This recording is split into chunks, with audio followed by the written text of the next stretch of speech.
Hola mis hermanos, ¿cómo están? Muy buenas tardes. Es un gusto poder tenerlos aquí una vez más a través de su programa Solo Escritura.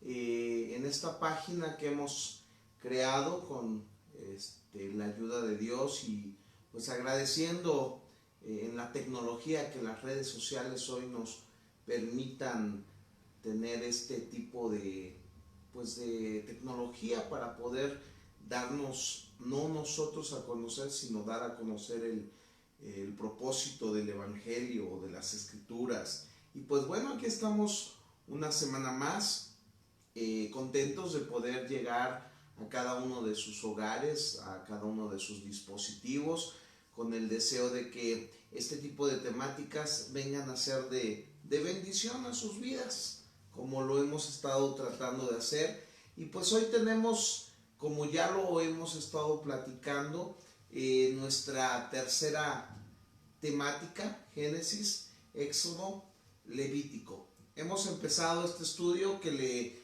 titulamos A través de la Biblia, que le hemos titulado libro por libro, en donde estamos tratando de hacer una recopilación muy extractada, muy pequeñita, de cada una de las partes de los principales libros de las Escrituras, más bien de todos los libros de las Escrituras, y pues vamos a irnos libro por libro, así que tendremos 66 semanas en donde, si Dios nos permite, pues vamos a estar aquí constantemente compartiéndoles, con la ayuda de Dios, este tipo de información que es hermosa y que hoy nos toca de alguna forma poder compartir con ustedes este libro que se llama Levítico. Y pues miren, ya estamos aquí en las redes sociales, estamos tratando de ya conectarnos aquí nosotros por la computadora, por si usted tiene el deseo también de pues hacer un comentario, mandar un saludo, y que nosotros podamos también pues responderle alguna de sus dudas, pues lo vamos a estar haciendo a través de lo que nosotros podamos compartir a través de este programa que se llama Solo Escritura. Esta página que es Manantial de Vida, donde usted se dará cuenta que estamos constantemente compartiendo, posteando, subiendo, ya sea imágenes, ya sea documentos, información que tiene que ver con las Escrituras. Y bueno, pues sin hacer más preámbulo, aquellos que por primera vez nos están viendo, pues mi nombre es Deringer Monterrosas. Nosotros hicimos esta pequeña página con el propósito de compartir.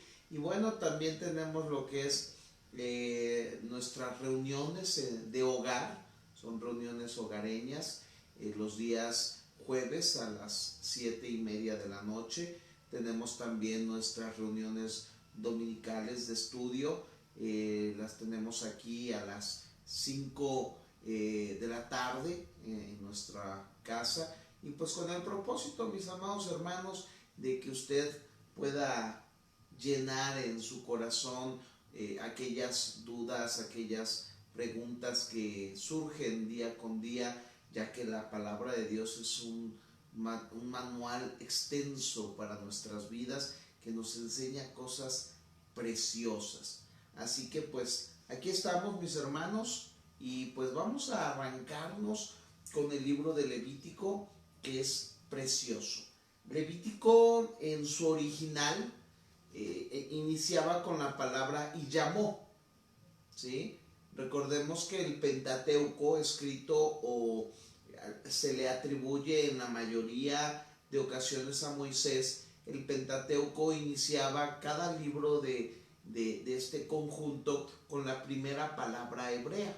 Entonces no es la excepción de que Levítico inicia con llamó Jehová y llamó, con el propósito aún hermoso de que podamos seguir viendo cómo Dios constantemente llamaba a su pueblo, llamaba a Moisés, llamaba al intercesor, al libertador, con el propósito de hacerle saber lo que el pueblo necesitaba. Y el libro de Levítico, después de algunos años, se traduce, como sabremos, al griego con la Septuaginta, y ya le cambian el título por Levítico, que tiene que ver con la tribu levítica, que es de alguna manera, tiene mucha información sobre los levitas o sobre el plan de Dios con la tribu levítica, que vendría a ser de alguna manera la intercesora de todo este plan perfecto que Dios tenía con el pueblo de Israel y que aún sigue teniendo con nosotros, y que por alguna razón, por eso es que las escrituras contienen toda esta información hermosa. Entonces voy a hacer un recuento, como dicen por ahí, de los daños.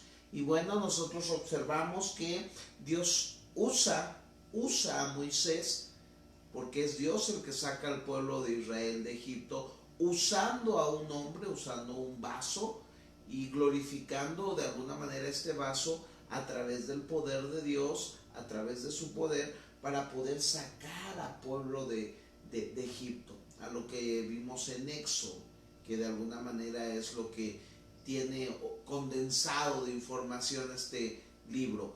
Ya de ahí observamos cómo se hace el pacto en el monte Sinaí. Hay un pacto específico que tiene la encomienda de determinar la importancia de lo que era precisamente entender las responsabilidades que conllevaban al pueblo elegido por Dios después de haber sido libertado de la esclavitud, para poder ser llevado a la tierra prometida y convertirse en la nación que iba a marcar la diferencia entre las otras naciones paganas y poder dejar ver al Dios santo. Algo que debemos de siempre recordar, algo que siempre debemos de continuamente considerar, es que el propósito de Dios siempre ha sido darse a conocer. Y recordemos que ahí en Éxodo nos damos cuenta que al irse dando a conocer Dios, precisamente Dios se estaba dando a conocer como un Dios poderoso, un Dios que todo lo podía, un Dios que era suficiente en su naturaleza para poder hacer las cosas como Él las quería hacer. Entonces, cuando nosotros observamos este punto principal, entendemos que tenemos un Dios omnipotente, pero dentro de sus atributos hay algo que es más importante aún que su omnipotencia, porque esa omnipotencia sin el ingrediente adecuado pudiera, esto es un ejemplo, no que pueda pasar, pero pudiera sin su ingrediente especial llegar a tener un poder no bueno. Sin embargo, hay un atributo que Levítico nos deja ver, y que es este atributo que quiere compartir con nosotros en base a llevarnos a ser como Él en la santidad. Porque Él no nos quiere llevar a ser omniscientes, omnipresentes, omnipotentes. Él nos quiere llevar a ser santos. Y desde la consagración del pueblo de Israel con Abraham, en ese llamado, en el nacimiento del pueblo judío por mano de Moisés, a través de libertarlo y de llevarlo a querer convertir en una nación, esta nación se convertiría en el pueblo de Dios, y este pueblo de Dios de alguna manera es santo, o debe de ser santo, porque el Dios que lo ha escogido, el Dios que lo ha llamado, es santo. Es un Dios santo, y en su omnipotencia, que es revelada en Éxodo, en su soberanía, que es revelada en Éxodo, en base a que cuando Él dice voy a hacer esto, lo hace. Su santidad es un ingrediente muy importante que siempre debemos de considerar, porque si nosotros olvidamos que tenemos un Dios santo, dudaríamos de que sus planes son santos, son perfectos, son buenos, tienen llena su esencia de vida, de pureza, de justicia. Así que este Dios ha llamado a un pueblo y lo quiere santificar. ¿Por qué lo quiere santificar? porque en el momento que sale el pueblo de Israel, recuerden que se levanta ese ídolo, ese becerro de oro, y el pueblo de Israel, después de haber recibido las tablas, antes de recibir las tablas de la ley, el pueblo de Israel ya está pecando con idolatría, ya está fallando al propósito de Dios. Y entonces el pueblo ha fallado. Por eso fíjense algo bien interesante de cómo inicia Levítico, que dijimos que su título era "Y llamó", pero miren algo particular. Llamó Jehová a Moisés y habló con él desde el tabernáculo de reunión. Esto quiere decir, no habló en el tabernáculo de reunión. Moisés no podía entrar en el tabernáculo de reunión porque se había quebrantado de alguna manera la santidad, la unión que él quería establecer a través de los sacerdotes, de las prácticas rituales que él estaba ofreciendo al pueblo. Entonces, en el momento de que falla el pueblo al tratar de caminar en santidad, Moisés ya no tiene acceso al tabernáculo por culpa del pueblo. Entonces Dios tiene que planear ahora, después de todo esto, crear unas normativas, crear unos puntos especiales para que entonces haya intercesión, haya expiación, haya una conducta específica para un pueblo específico. Y esto es muy hermoso. Así que cuando nosotros vemos Levítico en su totalidad, algo que caracteriza el libro es la santidad de Dios. Hay que verlo bajo ese contexto, en base a que Dios ahora le va a colocar al pueblo de Israel las formas para poder acercarse a él. Y entonces vamos a encontrar tres divisiones importantes divididas en algunos fragmentos que parecen prácticos y que a través de ellos nosotros podemos entender la información o el bosquejo condensado de lo que es Levítico.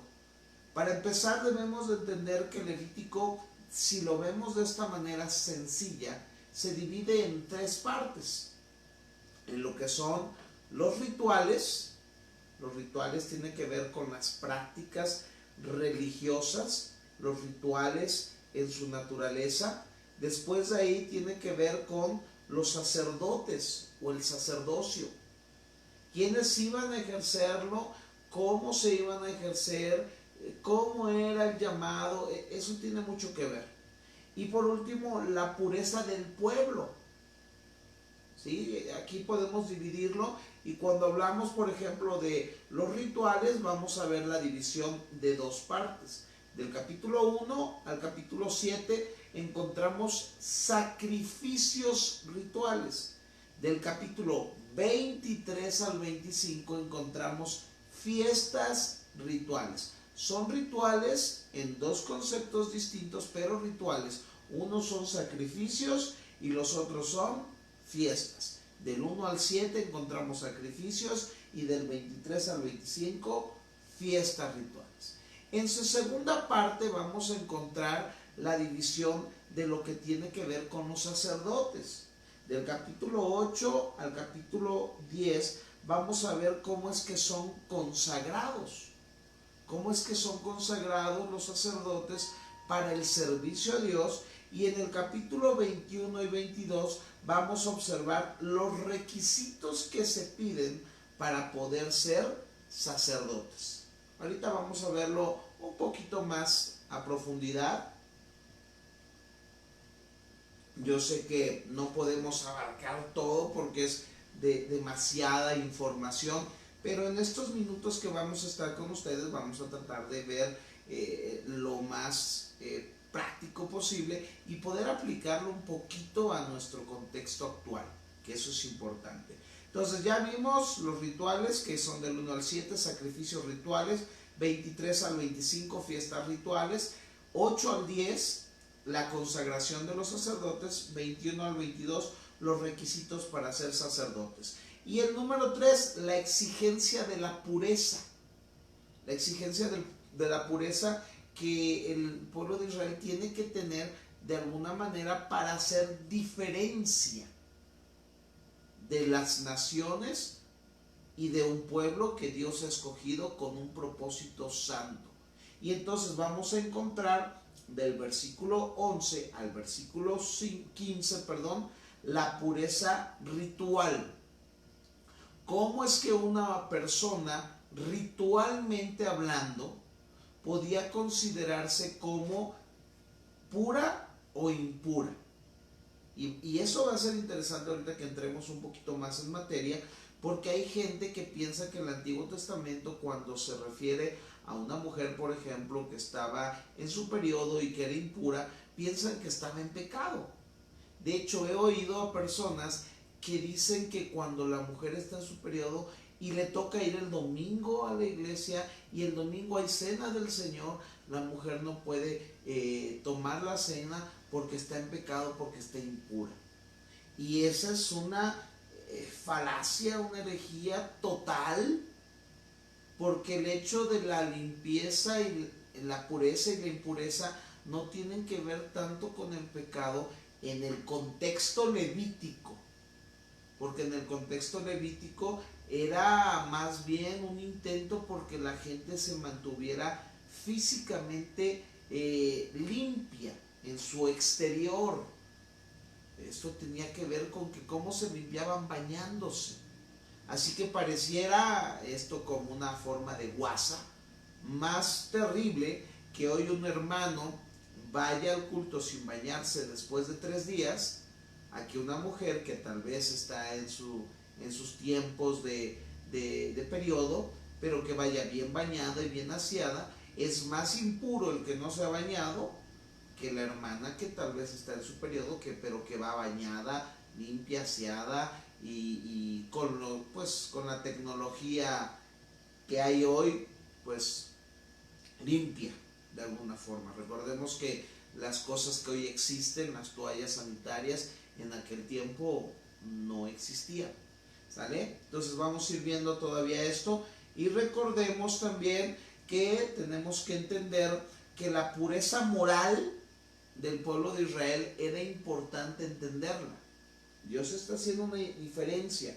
Entonces, la pureza moral la encontramos del capítulo 18 al capítulo 20. ¿Sale? Entonces ya vimos las 3 principales partes en las que se divide el libro de Levítico. Y si usted se da cuenta, están como de un extremo, como en extremos. 1:7, sacrificios rituales; 23 al 25, fiestas rituales; 8 al 10, sacerdotes y su consagración; 21 al 22, los requisitos para el sacerdocio; 11 y 15, la pureza ritual; 18 al 20, la pureza moral. Y en medio de todo, algo que está hermoso, como Dios ordenó bajo la inspiración divina de este libro, porque el capítulo 16 y 17 que están en medio nos dejan ver una de las fiestas más importantes, que son sombra del Cordero de Dios que quita el pecado del mundo, del evento sublime que el Señor Jesús representó en su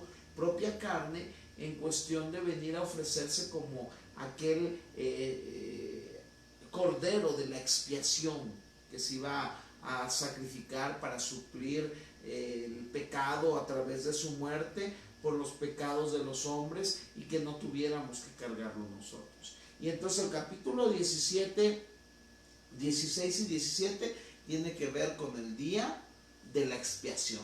Es hermoso cómo está condensado. Y termina el 26 y 27 precisamente con el llamado a la fidelidad. Y vamos a ver, casi terminando, algo muy hermoso, que aparte de todo esto que estoy compartiendo, hay algo que a mí me gusta mucho, me impresiona, porque el libro de Números inicia muy distinto, aunque semejante a Levítico, porque Levítico dice: Jehová habló con él desde el tabernáculo. ¿Por qué desde? Porque Moisés no podía entrar al tabernáculo por el pecado del pueblo, pero se instituye todo lo que es Levítico. Y Números, fíjese cómo inicia Números capítulo 1. Habló Jehová a Moisés en el desierto de Sinaí, en el tabernáculo. Ya no es desde él, O sea, ya no es de lejos, sino que ya Moisés pudo entrar al tabernáculo y ya habló con él en el tabernáculo. Quiere decir de alguna manera que las leyes, los sacrificios, las prácticas que empezaron a practicarse tuvieron éxito, y entonces ahora podía el sacerdote entrar una vez más al lugar santísimo. Moisés podía entrar otra vez al lugar santo para poder escuchar la dirección de Dios. Entonces vamos a ir avanzando y quiero que vayamos en orden así como lo fuimos mostrando, y vamos a iniciar con el capítulo 1 al 7 solamente como un resumen. Capítulo 1 al 7 nos va a mostrar las ofrendas que el Señor le requisita al pueblo de Israel para que entonces puedan ellos hacer ofrendas, sacrificios para traer a Dios o mitigar a Dios su ira, su enojo, y tenerlo de alguna manera en paz por el pecado del hombre. Y entonces encontramos, por ejemplo, los sacrificios que tenían que ver con el agradecimiento, sacrificios de gratitud, sacrificios, ofrendas de paz, simplemente ofrendas dadas por el pueblo de Israel porque nacían de su corazón. Estas eran ofrendas de cereal y de paz, así se le han denominado, y era una forma de agradecer a Dios por lo que Dios había hecho por el pueblo, por agradecer por su provisión, por agradecer por quien Él es. Después encontramos los otros sacrificios que ya son más sacrificios donde tenía que ver con animales sacrificados. Y encontramos dentro de estas ofrendas la ofrenda quemada, la ofrenda de purificación y la ofrenda de restitución. ¿Cuál era el propósito de estas tres ofrendas que son diferentes a las de paz? Estas tres ofrendas tienen que ver con decirle a Dios, perdóname. La primera tiene que ver con agradecer, la que era de las ofrendas de cereal. Pero estas ofrendas donde tiene que ver o está inmiscuido un animal, un macho cabrio, un cordero, un becerro, un palomino, tiene que ver con el hecho de decirle a Dios, perdóname. Y tenía que haber un sacrificio, porque sin derramamiento de sangre no hay perdón de pecados. Y entonces observamos aquí que habían distintas formas de ofrecer sacrificios a Dios para hacer bajar su furor. Y entonces estos sacrificios, tres sacrificios de ofrenda quemada, de purificación y restitución, tenían que ver con cubrir el pecado, expiar. Expiar es cubrir, es que a la hora de que el animal era muerto, degollado, esa muerte representaba la muerte que yo merecía. Esa sangre derramada representaba la sangre que debía de haberse derramado por mí, pero que ahora alguien está cubriendo por mí. Alguien está pagando por mí, ¿sí? Y de alguna manera vamos a ir viendo cómo esto lleva al tipo, a la figura de Cristo en base a lo que Él hizo en la cruz del Calvario, ¿sí? Porque es una parte, recordemos que todo lo que vemos en el Pentateuco, en los libros de Moisés, en la ley, es sombra de lo que habría de venir. Simplemente es sombra de lo que se acercaría o se agregaría en los tiempos de nuestro Señor. Así que vamos viendo ahora, ya vimos lo que son los sacrificios rituales, ahora vamos a ver las fiestas rituales. El domingo me dio la oportunidad el Señor de predicar en la iglesia Príncipe de Paz, donde nos congregamos, y el pastor cumplió, y la iglesia junto con él, 20 años, aunque ya hay más años de la iglesia en particular, pero él 20 años de que ha estado ahí, me dio la oportunidad de predicar en la fiesta, y yo les decía que Dios en su naturaleza creó fiestas para el pueblo de Israel para poderlo diferenciar en cuestión de cómo festejaba el pueblo de Israel. Y entonces le dio fiestas para que el pueblo de Israel no anduviera teniendo deseos de andar en fiestas paganas, porque esa es una cosa muy natural ahora en nuestros días. que la gente quiere fiesta, y como a veces no hay fiesta en la iglesia, digámoslo de alguna manera porque es una excusa, ahí andan metidos en otras fiestas, pues si queremos verlas seculares, en donde se practican o se hacen cosas que van en contra de la santidad de Dios, y no que las hagan las personas porque no somos quienes para juzgarla, pero que los que decimos ser santos practicamos ese tipo de cosas y entonces vamos en contra de la santidad de Dios. Así que el Señor le establece 7 fiestas anuales. Fíjese, el pueblo de Israel tenía un tiempo muy amplio para estar festejando a Dios. Recuerden que el libro que estamos considerando tiene que ver con la santidad de Dios, pero tenemos que considerar que los 66 libros tienen que ver con la gloria de Dios, con glorificar a Dios, con dar a conocer quién es Él al hombre. Y entonces cuando nosotros hablamos de las fiestas en el pueblo de Israel tienen un propósito: dar a conocer a Dios. Y entonces encontramos la fiesta de la Pascua, la fiesta de los panes sin levadura, la fiesta de las primicias, la fiesta de las semanas, o como la conocemos nosotros, la fiesta de Pentecostés, la fiesta de las trompetas, el día de la expiación y los tabernáculos. 7 fiestas instituidas, recuerden, particularmente en el libro de Levítico, porque después, bueno, ya se van añadiendo otras fiestas a través de los años, como la fiesta en el libro de Esther, ¿sí?, que tenía que ver con el Purim, el Yom Kippur, creo que, si no mal recuerdo, así se le denomina. Una fiesta en donde el pueblo de Israel reconoce la salvación de Dios, que no es nacida del Pentateuco, sino es una fiesta nueva. Así que el pueblo de Israel hoy tiene más fiestas de estas 7, pero hoy estamos hablando de Levítico y por eso tocamos esas 7 fiestas en particular. ¿Cuál era el propósito? De que en cada fiesta Dios fuera glorificado, el pueblo se presentara, ofreciera sacrificios, se santificara, pudiera mostrar su devoción a Dios, la obediencia a través de cumplir los rituales que se establecían. ¿Sale? Los rituales como los que ya vimos, ya fuera por ofrendas de paz, ya fuera por ofrenda quemada, por ofrenda de purificación o de restitución.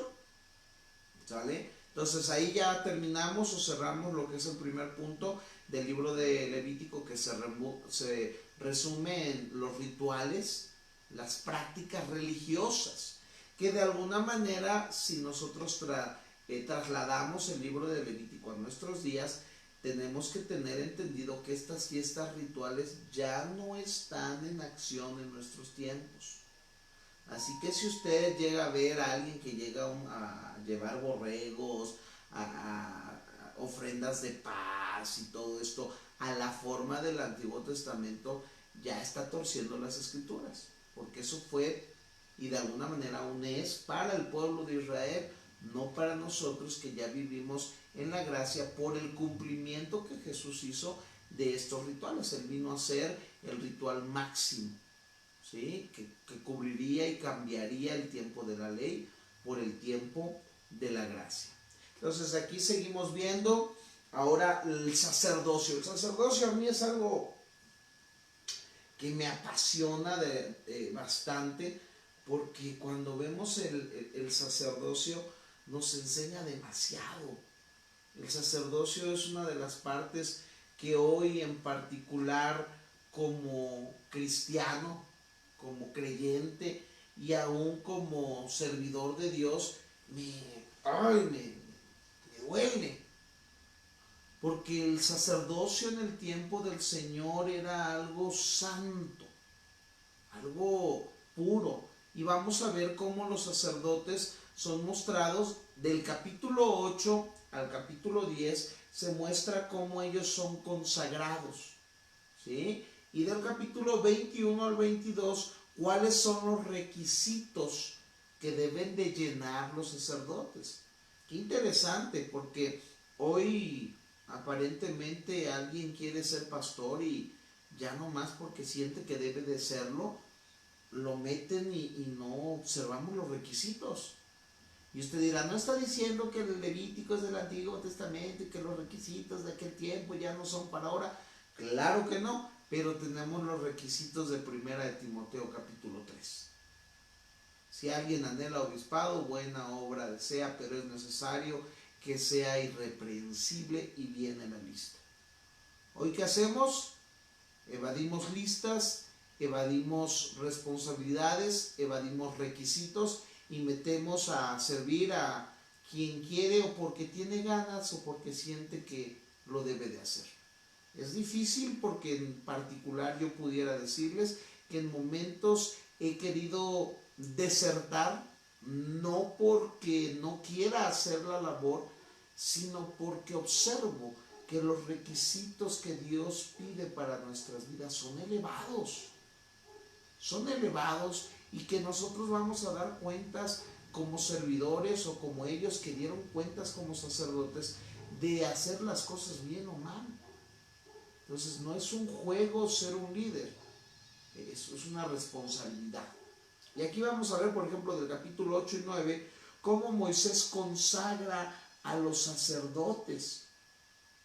¿Cómo consagran sí a los levitas, pero a los sacerdotes? Es una obra maestra poder ver capítulo 8 y 9, cómo Dios consagra a Aarón y a sus hijos.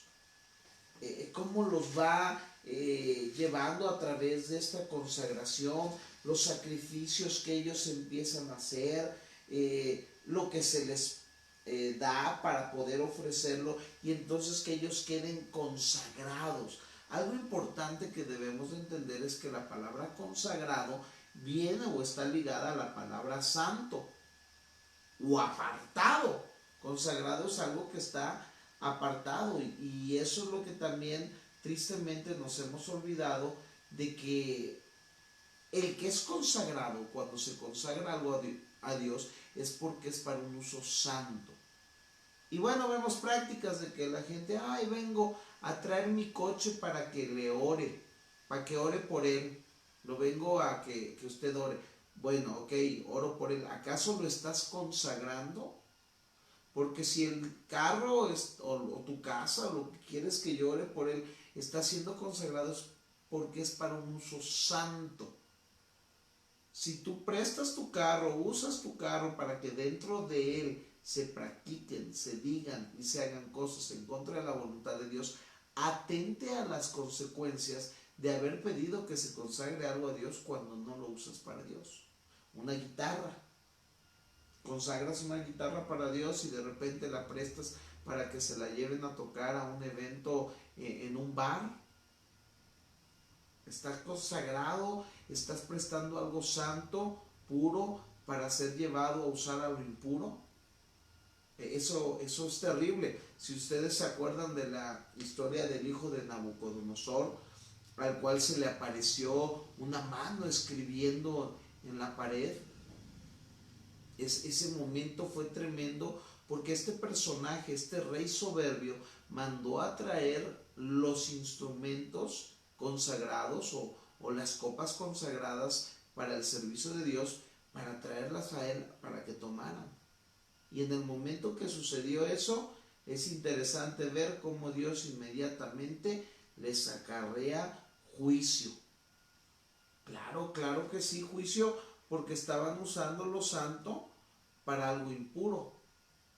Entonces, es de pensarse, hermanos, porque hoy estamos usando las cosas a la ligera.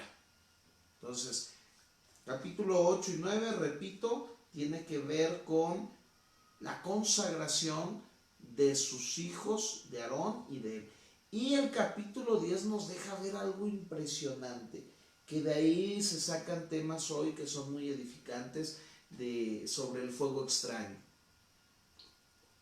Hablando sobre esto, bueno, sin hacerle comercial a John MacArthur, John MacArthur escribe el libro titulado Fuego Extraño y tiene unas conferencias donde ataca tristemente a los grupos carismáticos y aún pentecostales como nosotros por permitir que dentro del altar que dentro de los grupos de alabanza, que dentro de las prácticas se está dejando meter mucho fuego extraño, muchas cosas a la ligera, como Nadab y Abiú hicieron cuando pusieron fuego extraño. Ese fuego extraño tiene que ver con que el poner fuego dentro del tabernáculo tenía un requisito, tenía un procedimiento, tenía una particularidad en la cual la palabra de Dios ordenaba cómo hacerlo. Pero se infiere, si nosotros vamos al capítulo 10 y lo meditamos, que estos dos sacerdotes le entraron un poco al alcoholito, se echaron algunos alcoholes y se metieron a la ligera al tabernáculo a ofrecer lo santo. Cuando ellos se meten a la ligera al tabernáculo a ofrecer lo santo, lo primero que hace Dios es que manda fuego de dentro de ellos y caen muertos quemados de fuego de adentro hacia afuera. Los consumió el Señor, los exterminó, los mató, los destruyó. ¿Cómo le puedo decir? Sí, ya me parezco aquella de las noticias que usa demasiados sinónimos. Pero los extermina porque se metieron a servir a Dios a la ligera. Y eso es lo que yo les mencionaba, que a mí de alguna manera me cuesta, me atemoriza, porque ciertamente somos seres falibles. Y da miedo a veces estar sirviéndole al Señor y ver que a veces hacemos cosas extrañas, desobediencias y comportamientos inadecuados, y luego usamos el púlpito a la ligera. Hermano, yo tengo que reconocer que doy gracias a Dios por la misericordia de Dios, porque nos ha mantenido con vida, a mí, y creo que a muchos que se han subido o nos hemos subido en algunas ocasiones a la ligera y hemos dicho cosas a la ligera, en donde Dios, si no fuese por su misericordia y por la sangre de Cristo que hoy está en nosotros, yo creo que hubiésemos sido fulminados. Así que en esta consagración deja ver Dios en el capítulo 10 la importancia de ser santos,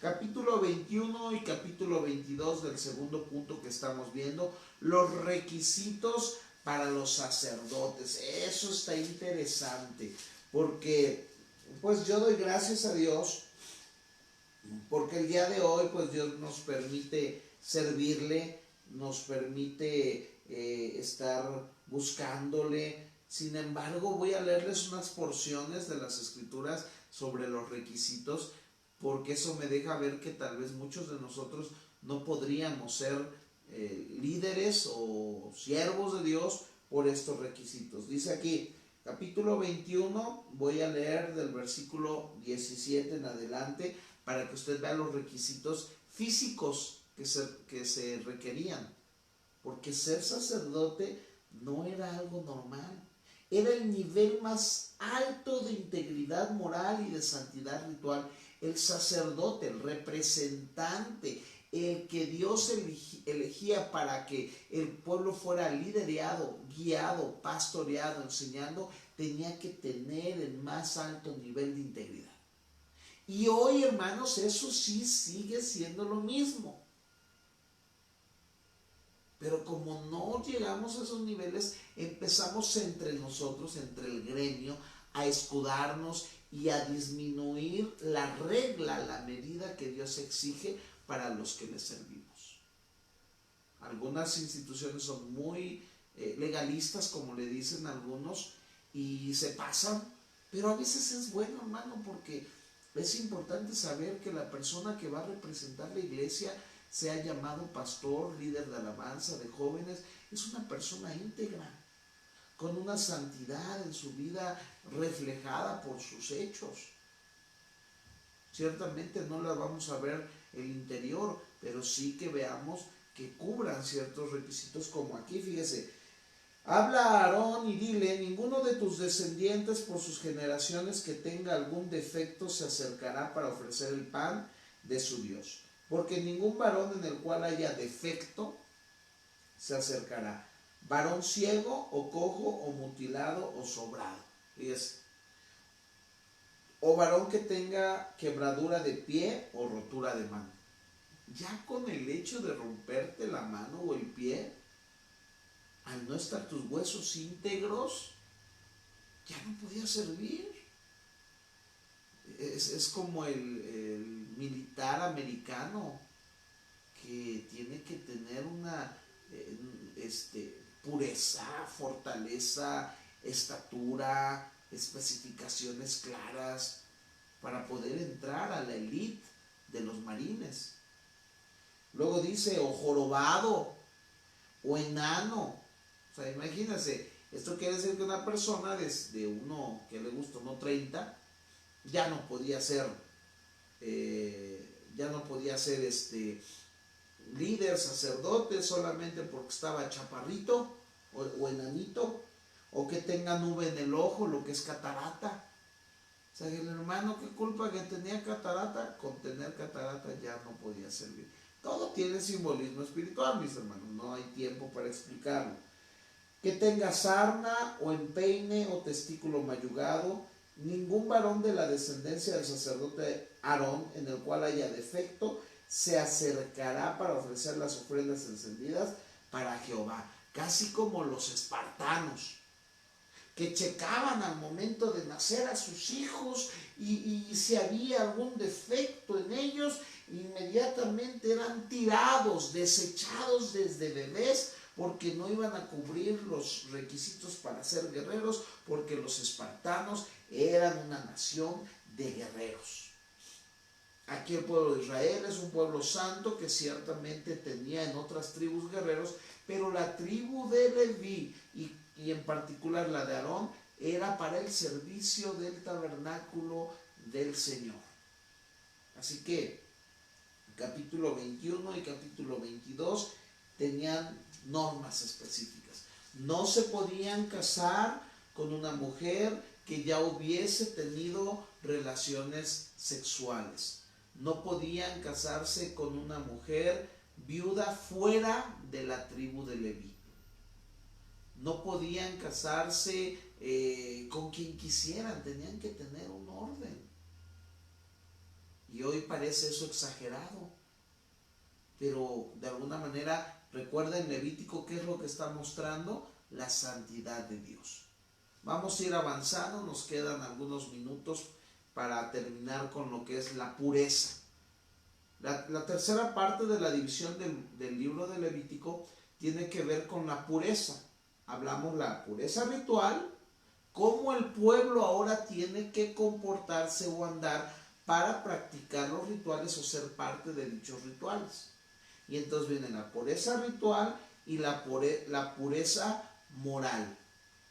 ¿Cómo voy a acercarme yo a las festividades y cómo debo de vivir yo para que entonces el pueblo completo particularmente pudiera dar testimonio de que Dios era un Dios santo, un Dios diferente al de las naciones que se había dado a conocer a este pueblo, y que ahora este pueblo tiene que ser en particular diferente?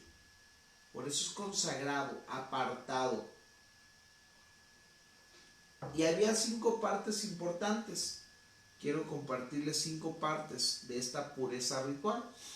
Si la persona de alguna manera tenía contacto con fluidos reproductivos, semen o algún tipo de líquidos que salieran de las partes sexuales, ya sea del hombre o de la mujer, en ese momento quedaban ritualmente impuros, ritualmente inmundos.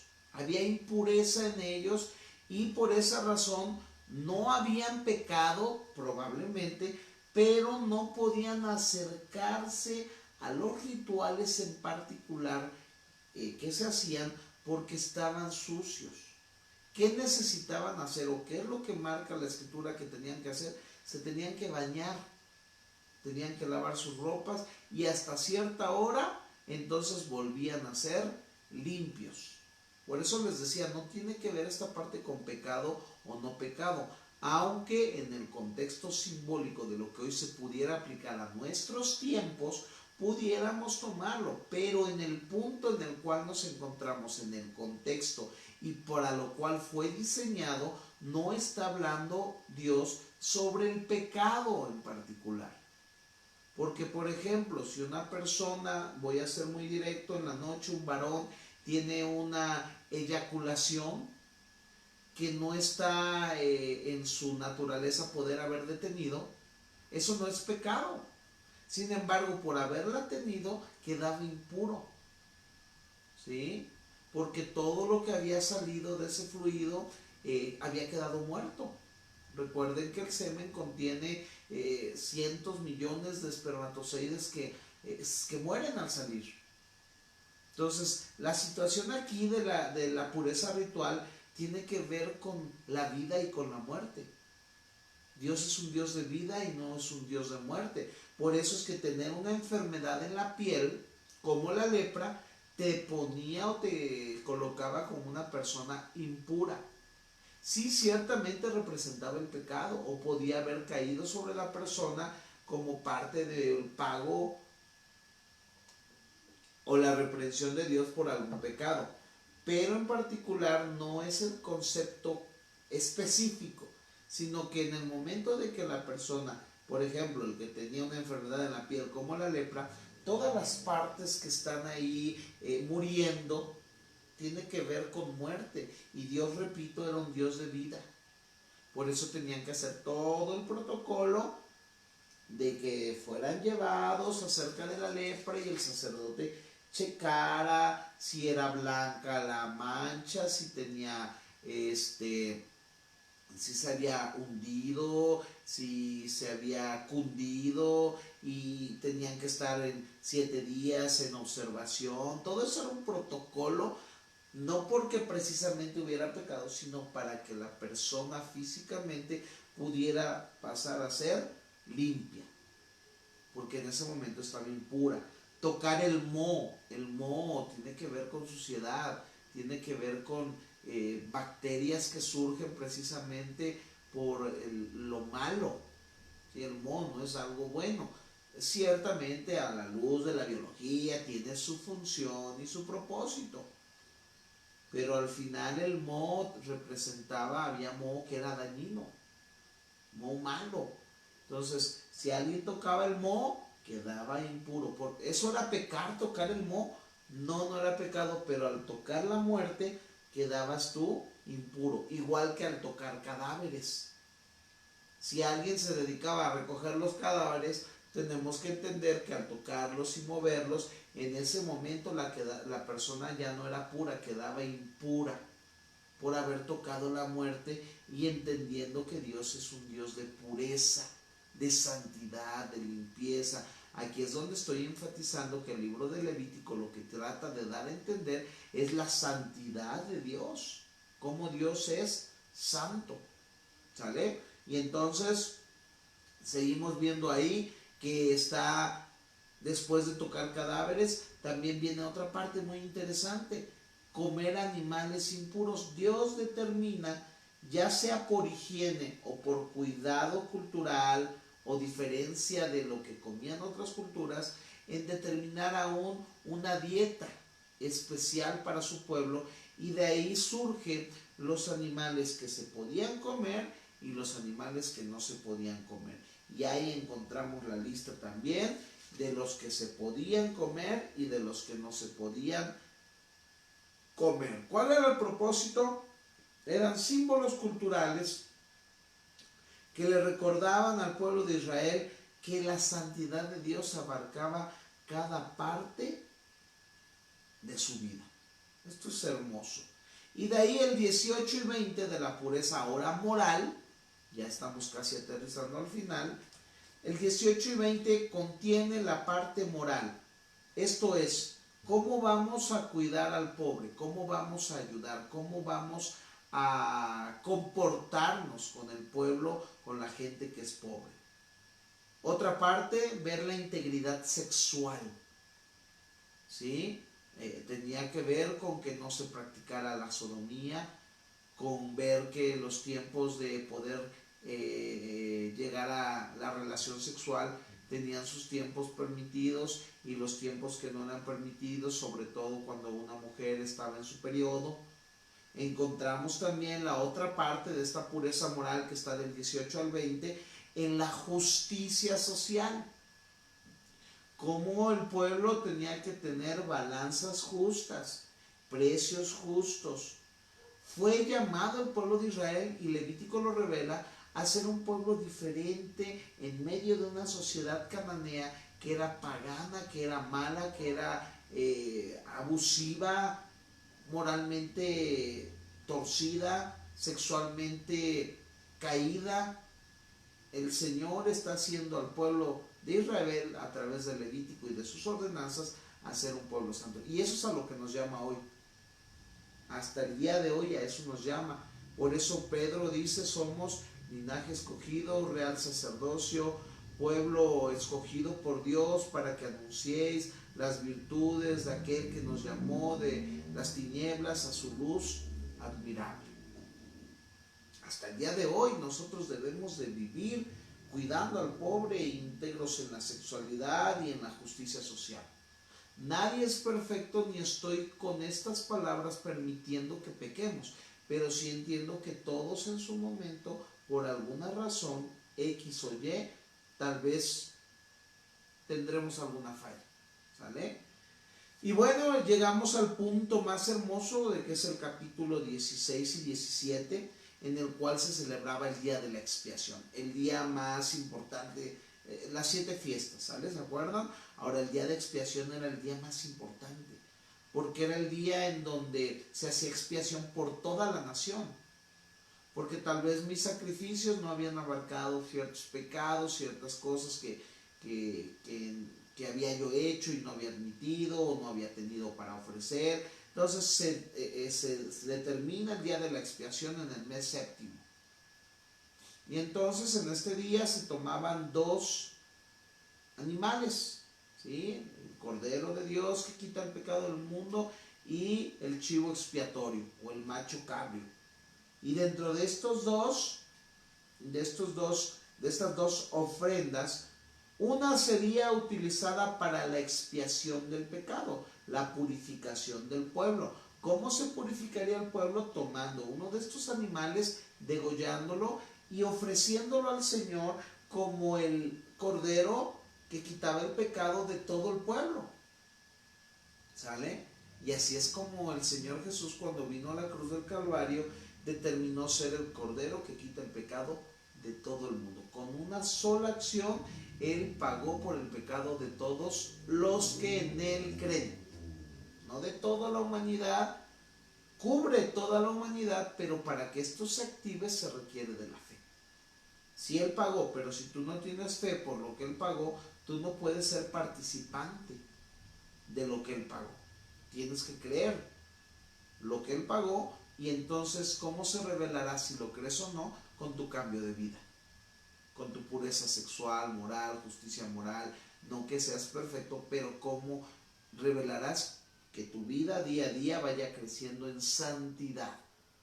Porque la Escritura dice: porque sin santidad nadie verá a Dios. Y el otro chivo, el chivo expiatorio, el sacerdote ponía sobre su cabeza sus manos y cargaba la culpa del pueblo sobre este animal, y lo sacaban fuera del campamento y lo enviaban al desierto para que muriera fuera del campamento y se llevara de alguna manera el pecado. Y aquí observamos algo interesante y simbólico, cuando está el Señor Jesús con Pilato y está Barrabás, y entonces eligen a quién quieren liberar. A Barrabás, a Barrabás. Barrabás se convierte en el chivo expiatorio. El pueblo, el pecado cae sobre él porque sale, es libertado, y él se va cargando el pecado como este chivo expiatorio, y el Señor Jesús se queda como cordero, como oveja. Fue llevado sin hablar al matadero, y sobre él fue cargada nuestra culpa, y entonces por él nuestra herida, nuestros pecados fueron curados, fueron perdonados. Esto es hermoso, observar esta parte muy hermosa. Y del 26 al 27, para terminar, bueno, ya hay un llamado a la obediencia, en donde si obedecen va a haber bendición, prosperidad en la tierra, abundancia, y los que sean infieles van a ser destruidos, exiliados de la tierra. Alguien que no participaba de las fiestas tenía que ser exiliado, cortado del pueblo de Israel. Ya no era parte de la heredad. Y esto es interesante porque hoy en las iglesias la escritura muestra que es a veces necesario las disciplinas, la expulsión de miembros de las iglesias. La gente dice, ¿cómo vas a expulsar a una persona? No se trata del sentimentalismo o de la perfección que uno pueda ostentar tener. No, yo pudiera ser de los pecadores, como dijo Pablo, y yo lo digo, yo el primero. Pero una cosa es que yo sea pecador y otra cosa es que por el pecado minimice la ley de Dios. La ley de Dios establecía aquí que el que obedecía tendría bendición. El que era infiel tenía que ser cortado del pueblo, no recibido. Y esto era un llamado a la fidelidad de Dios. Y así es como termina el libro de Levítico, con estas exhortaciones tan hermosas que el Señor nos dio para que el pueblo en aquel momento fuese dirigido a la santidad, y que ahora nosotros que lo leemos observemos qué tan importante es para Dios la santidad de su pueblo. El que entendamos que somos consagrados, que ya no podemos estar coqueteando con el pecado en base a de que me echo una cervecita, 2 cervecitas, puedo fumar un cigarrito, puedo hacer estas cosas, no puedo hacer otras. Tenemos que buscar la santidad, ¿sí? Es obvio que en estos días es difícil, tal vez como en aquellos, por todo lo que ya hoy quiere ver una película uno y tristemente pues todas ya traen o traducciones groseras o algunas escenas inmorales, y uno a veces las deja pasar, en algunas otras le adelanta. Tiene que ver con que nosotros nos esforcemos y que no caigamos en un relajamiento. Hay algunas series donde el contenido sexual es alto y ahí están los hermanos viéndolo, ¿sí? ¿Quiere ver la serie? Bueno, pues por lo menos adelántele a las partes, busque una traducción en donde no haya tanta grosería, si es que tanto se apasiona por la serie, ¿verdad? Porque tampoco voy a decirle que vea o que no vea, pero sí le dejo en sus manos lo que Levítico enseña. ¿Funcionó el libro de Levítico? Decíamos que Números inicia con que ahora ya no el Señor le habló a Moisés desde el tabernáculo, sino que Números 1:1 dice que ahora el Señor llamó a Moisés en la tienda del tabernáculo. Ahora ya podían entrar a la presencia de Dios una vez más. Moisés podía otra vez estar escuchando el consejo de Dios para el pueblo. Así que pues terminamos, mis hermanos.